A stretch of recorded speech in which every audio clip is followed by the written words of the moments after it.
행복은 훈련입니다. 안녕하십니까? 삶의 지혜를 나누는 시간입니다. 오늘 우리가 함께 나눌 이야기가 여러분의 마음에 작은 위로와 깊은 울림을 전할 수 있기를 바랍니다. 혹 이 이야기가 당신의 마음에 와닿는다면 구독과 좋아요를 통해 더 많은 분들과 이 긍정의 에너지를 나눠주세요. 당신의 그 작은 행동이 누군가에게는 큰 힘이 될 수 있습니다. 여러분의 삶에 늘 평안과 감사가 가득하기를 기도합니다. 우리는 종종 행복을 우연히 찾아오는 행운처럼 생각합니다. 모든 상황이 완벽해지고 인생의 모든 문제가 마법처럼 사라질 때 비로소 마주하게 되는 것. 하지만 이것은 진실이 아닙니다. 이것은 우리가 빠지기 쉬운 가장 위험한 착각이자 우리를 끝없는 기다림 속에 가두는 덫입니다. 인생에 고통이 없는 완벽한 순간을 기다린다면 우리는 아마 영원히 기다려야 할 것입니다. 인생은 본래 예측 불가능하며 때로는 혹독한 고난으로 가득 차 있습니다. 만약 우리가 그 고난이라는 렌즈를 통해 세상을 바라보기 시작하면 우리에게 평화를 가져다 줄 수 있었던 모든 순간마저 잿빛으로 물들고 맙니다. 그렇다면 진정한 행복은 어디에 있을까요? 진정한 행복은 마치 장인이 하나의 작품을 만들어내듯 매일 의식적으로 추구하고 연마해야 하는 기술과 같습니다. 감정에 이끌려 행복해지는 것이 아니라 훈련을 통해 행복에 이르는 것입니다. 매일 아침 눈을 뜰 때마다 우리는 선택의 기로에 섭니다. 머릿속을 떠도는 부정적인 생각과 싸우고 나의 연약함과 정면으로 마주하며 해봤자 소용없어라고 속삭이는 내면의 목소리를 잠재우는 것, 그리고 의식적으로 의미 있는 것, 선한 것, 그리고 아직 내 곁에 굳건히 남아있는 것들을 향해 시선을 돌리는 것. 이것이 바로 행복을 향한 첫걸음입니다. 그렇습니다. 우리에겐 언제나 아직 남아있는 것이 있습니다. 어쩌면 그것은 지금 이 순간 쉬고 있는 당신의 숨결일지도 모릅니다. 혹은 간절히 기도할 수 있는 능력일 수도 있습니다. 아니면 이 모든 어려움 속에서도 아직 포기하지 않았다는 그 단순한 사실 자체일 수도 있습니다. 그것만으로도 충분합니다. 그것이 바로 시작점입니다. 어떤 이들은 이렇게 반문할 것입니다. 말처럼 간단하지 않아요. 당신은 내가 겪는 고통을 이해하지 못해요. 물론입니다. 당신의 고통은 실제하고 당신의 이야기는 특별합니다. 당신이 짊어진 짐의 무게는 다른 이들이 감히 상상할 수 없을 만큼 무거울지도 모릅니다. 하지만 그럼에도 불구하고 행복은 여전히 당신의 책임입니다. 인생이 공평해서가 아닙니다. 바로 당신의 인생이기 때문입니다. 만약 당신이 스스로 내면의 주도권을 잡지 않는다면 다른 누군가 혹은 외부의 어떤 상황이 당신의 감정을 지배하게 될 것입니다. 행복해지기 위해 스스로를 밀어붙이는 것은 그것이 쉬워서가 아니라 어둠 속에서 빠져나올 수 있는 유일한 길이기 때문입니다. 이는 모든 것이 괜찮은 척 연기하라는 의미가 아닙니다. 슬픔을 억지로 묻어두고 거짓 미소를 지으라는 뜻도 아닙니다. 이것은 당신의 가장 깊은 어둠 속에서도 한 줄기 빛을 향해 싸우기로 결심하는 것을 의미합니다. 마치 전사가 전투를 앞두고 몸을 단련하듯 당신의 영혼을 단련하는 것입니다. 감사할 기분이 들지 않을 때에도 감사를 연습하고 부서진 것들로 둘러싸여 있을 때조차 아름다움을 찾아내십시오. 두려움이 당신의 삶을 지배하도록 내버려 두는 대신 스스로에게 진실을 선포하십시오. 시간이 지나면 그 선택들이 당신을 새롭게 빚어갈 것입니다. 마치 꾸준한 긴장 속에서 근육이 성장하듯 절망에 맞서 끊임없이 밀어붙일 때 당신의 기쁨을 담는 그릇은 더욱 커집니다. 이것은 일종의 영적인 회복 탄력성, 즉 완벽한 조건에 의존하지 않는 깊고 단단한 힘이 됩니다. 당신은 점차 깨닫게 될 것입니다. 바깥 세상의 폭풍이 반드시 내면의 폭풍이 될 필요는 없다는 사실을 말입니다. 혼돈이 사라졌을 때가 아니라 혼돈 속에서도 평화를 누릴 수 있다는 것을 알게 됩니다. 우리의 뇌는 본래 행복을 위해 설계되지 않았습니다. 생존을 위해 설계되었습니다. 이것이 우리가 종종 잊고 사는 근본적인 사실입니다. 우리의 신경계는 수천 년에 걸쳐 위협을 감지하고 위험을 예측하며 두려움과 초조함으로 반응하도록 각인되어 왔습니다. 불확실한 상황에서 생각이 꼬리를 물고 아무 일도 일어나지 않는데도 최악의 시나리오에 집착하는 이유가 바로 여기에 있습니다. 원시적인 뇌에게 부정적인 생각은 곧 안전을 의미하기 때문입니다. 하지만 그 보호 본능이 당신의 현실을 지배하도록 내버려 둔다면 그것은 감옥이 될 수 있습니다. 바로 이 지점에서 내면의 갈등이 시작됩니다. 당신의 육체는 생존하려 하지만 당신의 영혼은 살아가려 하기 때문입니다. 생존은 그저 머무는 것이지만 살아가는 것은 확장하는 것입니다. 두려움과 걱정에 얽매인 사고방식으로는 결코 확장할 수 없습니다. 그러므로 진정으로 지속가능한 깊은 기쁨을 원한다면 우리는 이 오래된 생존 프로그램을 의식적으로 넘어서야 합니다.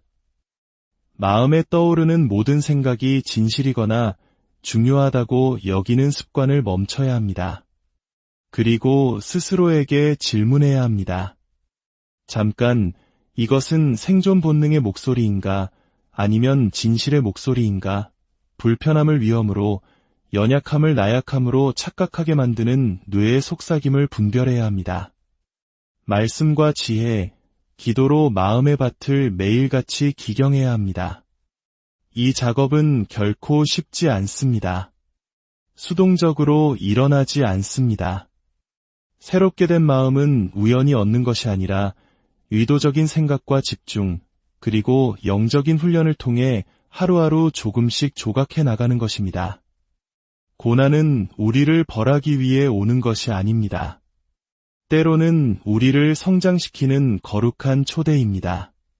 그것은 우리 안의 환상을 불태워 없애는 정련의 불길이며 우리가 세상에 보여주는 모습이 아닌 날 것 그대로의 우리 영혼을 비추는 거울입니다. 진정한 변화는 고난을 피할 때가 아니라 의도와 용기, 그리고 믿음을 가지고 그것을 통과할 때 시작됩니다. 편안함 속에서 태어난 행복은 얕고 연약합니다. 인생이 무너져 내릴 때 버텨내지 못합니다. 하지만 고통 속에서 어둠을 통과하면서도 쓰라림에 자신을 내주지 않기로 선택하며 얻은 행복은 흔들리지 않습니다.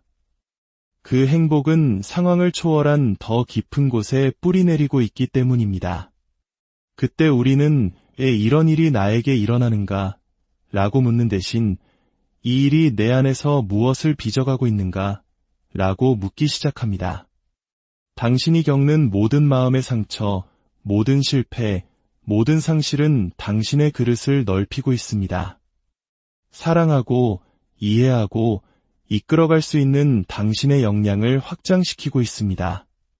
목적이 있는 고통은 단순한 괴로움이 아니라 더 큰 것을 위한 준비 과정입니다. 기쁨은 사치가 아닙니다. 모든 것이 잘 풀릴 때 얻는 감상적인 보너스가 아닙니다. 기쁨은 신성한 것이며 이 세상의 무게에 맞서는 영적인 저항입니다. 만약 당신이 기쁨을 그렇게 대하지 않는다면 인생은 당신도 모르는 사이에 교묘하게 그것을 훔쳐갈 것입니다. 당신의 내면 세계를 신성한 땅, 즉 성소처럼 대해야 합니다. 당신이 무엇을 보고 듣는지, 어떤 대화를 나누는지, 어떤 생각을 품는지는 모두 중요합니다. 온종일 부정적인 것으로 영혼을 채우면서 기쁨이 자라나길 기대할 수는 없습니다. 기쁨을 지키는 것은 성숙한 행동이며 전사의 마음가짐입니다. 나는 세상의 어둠을 알고 있다. 고통을 목격했고 직접 겪었다. 하지만 나는 그것이 나를 정의하도록 내버려두지 않겠다. 라고 선언하는 것입니다. 외부의 혼돈이 내면의 붕괴로 이어지는 것을 의식적으로 거부하는 것입니다. 기쁨이 있는 사람은 위험한 사람입니다.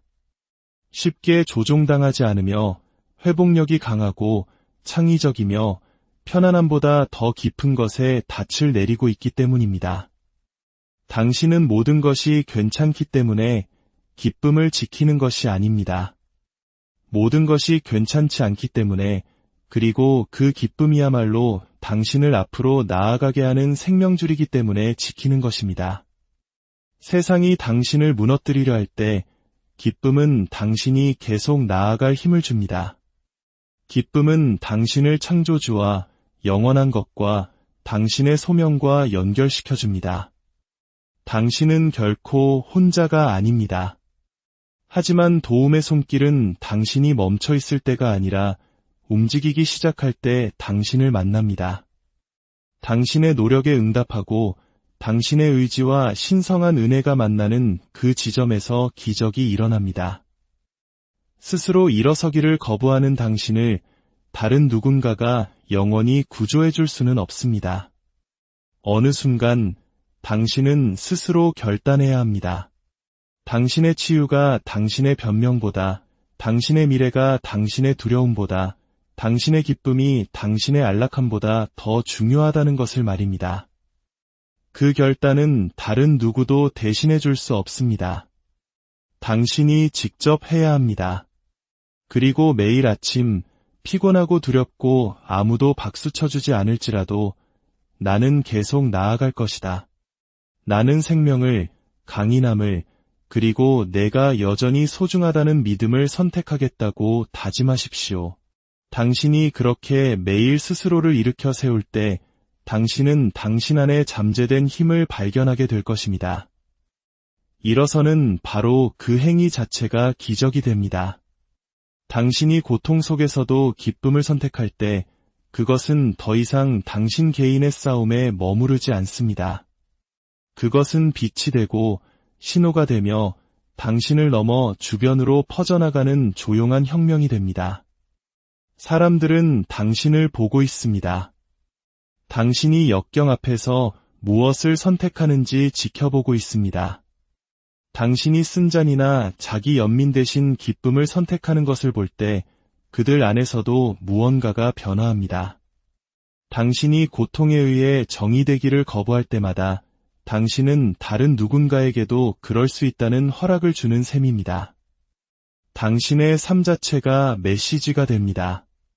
당신이 다시 일어서는 모습, 다치려는 마음을 계속해서 여는 그 모습이 누군가에게는 등대가 됩니다. 그렇습니다. 행복은 쉬운 길 끝에서 기다리는 먼 보상이 아닙니다. 그것은 혼돈에 맞서 매일 내리는 영적인 결단이며 훈련입니다. 고난은 당신의 적이 아니라 당신의 단련장입니다. 얕은 행복이 죽고 더 깊은 기쁨이 태어나는 용광로입니다. 그리고 당신이 그 고통을 뚫고 기쁨을 선택할 때 당신은 당신의 삶뿐만 아니라 당신 주변의 세상까지 변화시키기 시작합니다. 그 기쁨은 힘이고 목적이며 어둠이 승리하지 않았다는 살아있는 증거입니다. 오늘 기다림을 멈추고 되어가는 삶을 시작하기로 결단하는 바로 그 순간 당신의 삶의 위대한 변화가 시작될 것입니다. 당신의 발걸음마다 은혜가 함께하기를, 당신의 마음속에 흔들리지 않는 기쁨의 샘이 솟아나기를 간절히 기도합니다.